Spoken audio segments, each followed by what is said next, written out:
სახელმწიფო შავი ყურძნის სუბსიდირებას აღარ მოახდენს, თეთრ ყურძნზე კი სუბსიდირება მცირდება. მევენახეები ამას ეჭვის თვალით უყურებენ და ფიქრობენ, რომ ჩაბარებული ყურძნის ფასი შესაძლოა დაეცეს. ნახეთ, როგორ შეხვდნენ საგარეჯოელი მევენახეები მთავრობის ამ გადაწყვეტილებას.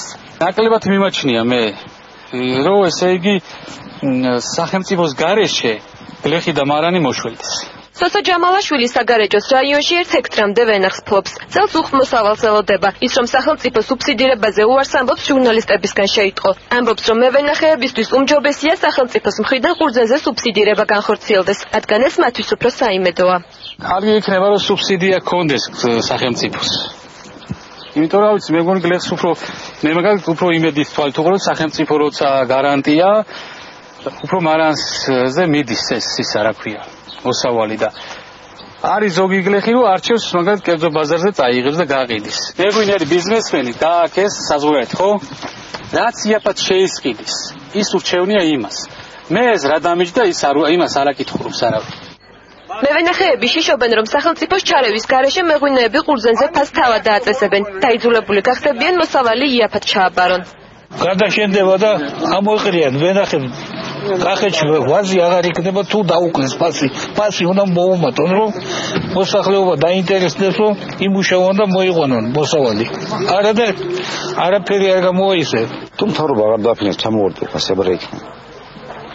გახდება ძველი ფასი შარშანწინ იმის აი 5-6 წლით როგორც იყო 30 წელი 40 წელი და აქ მე საქართველოში ვენახი არ იქნება. მე დავხვდეთ ხილის პლანტაციები, პამიდორის პლანტაციები და იქნება ვენახი აღარ იქნება საერთოდ. მანეთი არის სამართლიანი ფასი. შეიძლება მანეთი არ გადაგიხადოს. შეიძლება მანეთი არ გადაგიხადოს. იმიტომ ჩემი საქონელი ჩემი ნება მინდა მივიღებ, მინდა არ მივიღებ. გლეხი უძულურია, რაქანას რომ აიყვანა ბევრი მოსავალი, რაქანას ხო ვერ გადაეყარეს. იძულებულია ჩააბაროს მუხტად.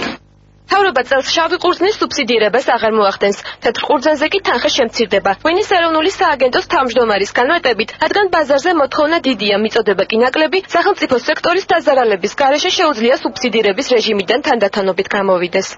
Შეხედოთ, რომ მოთხოვნა კიდევ უფრო აჭარბებს მიწოდებას, ეს ეხება წითელი ყურძნის შემთხვევაში და რაც შეეხება თეთრი ყურძნის შემთხვევაში, საჭირო გარკვეული დახმარებების შენარჩუნება წლევანდელი წლის განმავლობაში, მაგრამ სწორედ ის საექსპორტო პოტენციალი და გეგმილი გაყიდვები ექსპორტის კუთხით არსებული მოსავლიანობა, ეს ყველაფერი საშუალებას გასცემს, რომ რაღაც დასკვნები გავაკეთოთ, რომელიც გაამართლებს. შემდგომი წლების ანალიზის მიხედვით ისე რომ ტკინეული არ იყოს დარგის ჩვენ ალბათ ან სრულად გამოვალთ, ან კიდევ შევამცირებთ სუბსიდირებას.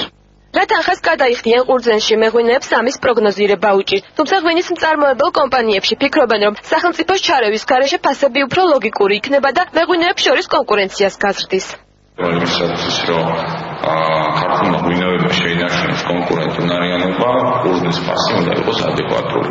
შარშანდელი ფასი იყო გარკვეულწილად ზღვარ გადასული და თუ ჩვენ შევადარებთ საერთაშორისო ყურძნის ჯიშებზე ფასებს სხვა მეღვინეობის ქვეყნებში ესეთი მაღალი ფასი იშვიათად ფიქსირდება.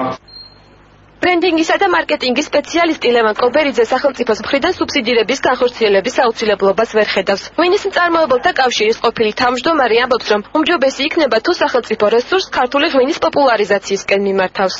დღეისათვის დარგს შესწევს იმის უნარი, რომ თვითონ მოახერხოს ფასების რეგულაცია, საკმაოდ კონკურენტუნარიანი და მისაღები იყოს ისევე როგორც ფერმერისათვის, ასევე მწარმოებლისათვის რეალურად ფასები და ვფიქრობ, რომ დღევანდელი გადმოსახედიდან რეალურად მე ვფიქრობ, რომ სუბსიდირება საჭირო საერთოდ არ არის.